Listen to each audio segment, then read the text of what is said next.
താങ്കലാൻ പാ രഞ്ജിത്ത് സിനിമ ആ ഒരു ബ്രാൻഡ് നെയിമിന് ഫുൾ ജസ്റ്റിസ് കൊടുത്തുകൊണ്ട് തന്നെയാണ് ഈ സിനിമ മൊത്തത്തിൽ എടുത്തിരിക്കുന്നത്. ഗോൾഡ് തേടി പോകുന്ന ഒരു ഗ്രീഡി അഡ്വഞ്ചർ ആണ് താങ്കലാൻ. അത് വളരെ വ്യത്യസ്തമായി തന്നെ പാ രഞ്ജിത്ത് എന്ന ഡയറക്ടർ എക്സിക്യൂട്ട് ചെയ്ത് വെച്ചിട്ടുണ്ട്. റൈറ്റിംഗ് മോസ്റ്റ്ലി പ്രെഡിക്റ്റബിൾ ആണ് ഫീൽ ചെയ്തത്, എസ്പെഷ്യലി സെക്കൻഡ് ഹാഫിൽ. പക്ഷെ എന്നാലും ഒരു ഓവറോൾ നോക്കുമ്പോൾ പടത്തിലെ ഓരോ പെർഫോമൻസസും സെറ്റ് ഡിസൈൻ ചെയ്തിരിക്കുന്ന രീതിയും ഡയലോഗ്സ് പറയുന്ന രീതിയും DOP ആർട്ട് ഡിപ്പാർട്ട്മെന്റ് എല്ലാവരും വളരെ ഡെഡിക്കേറ്റഡ് ആയിട്ട് വളരെ നന്നായിട്ട് തന്നെ ഹാർഡ് വർക്ക് ചെയ്ത് തന്നെയാണ് ഈ സിനിമ മൊത്തത്തിൽ എടുത്തിരിക്കുന്നത്. പാരഞ്ജിത്തിന്റെ സ്റ്റോറി ടെല്ലിങ്ങും കുറച്ച് മീഡിയോക്കർ ആയിട്ടാണ് ഫീൽ ചെയ്തത്.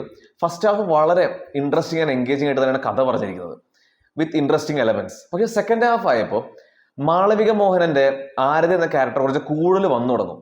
ആ ഒരു നിമിഷം പടം കുറച്ച് കൈവിട്ട് പോകുന്ന ഒരു ഫീൽ ചെയ്യും. കുറച്ച് കൺഫ്യൂസിങ് ആൻഡ് മെസ്സി ആയ പോലെയാണ് നമുക്ക് തോന്നാം. ഒരു ഡിഫറെന്റ് റിലേഷൻഷിപ്പ് ആണ് പോർട്രേ ചെയ്യുന്നത്. പക്ഷെ അത് എങ്ങനെ കാണിക്കണം എന്നൊരു കൺഫ്യൂഷൻ ഉള്ള പോലെയാണ് കംപ്ലീറ്റ്ലി എടുത്തിരിക്കുന്നത്. വിഷ്വൽ എഫക്ട്സ്, എഡിറ്റിംഗ് എല്ലാം ഒരു മീഡിയോക്കർ ഫീലാണ് കിട്ടിയത്.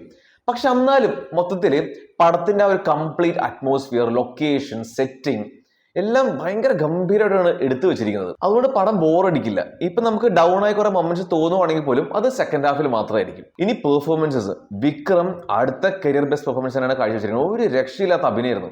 അതിന്റെ കൂടുതൽ ഒപ്പത്തിനൊപ്പം പാർവതി തിരുവോത്ത് അഭിനയിച്ചിട്ടുണ്ട്. ആ സ്ലാങ്ങും ആ പെർഫോമൻസും ഒരു രക്ഷയില്ലായിരുന്നു. പിന്നെ ബാക്കിയുള്ള സപ്പോർട്ടിങ് ആക്ടേഴ്സും എല്ലാവരും വളരെ നല്ല വർക്ക് തന്നെയാണ് ചെയ്തിരിക്കുന്നത്. അവർക്ക് ചെയ്ത മേക്കപ്പും കോസ്റ്റ്യൂംസ് എല്ലാം അടിപൊളിയായിരുന്നു. മാളവിക മോഹനനും ആ ഒരു എക്സലന്റ് ക്യാമിയോ റോളിൽ ഒരു മാർക്ക് വെച്ചിട്ട് തന്നെയാണ് പോയത്. പാർവതിയുടെയും വിക്രത്തിന്റെയും ആ ഒരു ഹസ്ബൻഡ് വൈഫ് കെമിസ്ട്രി അത് വളരെ രസമായിട്ടും വളരെ ക്യൂട്ടായിട്ടാണ് അത് പോർട്രേ ചെയ്ത് കാണിച്ചിരിക്കുന്നത്. ജീവി പ്രകാശിന്റെ മ്യൂസിക് വളരെ നന്നായിരുന്നു. ഗ്രാൻഡ് തിയേറ്റർ എക്സ്പീരിയൻസ് ഉള്ള സംഭവം തന്നെയാണ് താങ്കലാൻ, അതിന് നോ ഡൗട്ട്. പിന്നെ 1000-ൽ-ഒരുവൻ എന്ന സിനിമ പ്രതീക്ഷിച്ചാൽ മതി കാണാൻ പോണതിന് മുന്നേ. ക്ലിഫ് ഹാങ്കറോടാണ് ഈ സിനിമ അവസാനിക്കുന്നത് താങ്കലാൻ പാർട്ട് 2 വേണ്ടി. അതും ഭയങ്കര എക്സൈറ്റിംഗ് ആയിട്ടൊന്നും ഫീൽ ചെയ്തില്ല.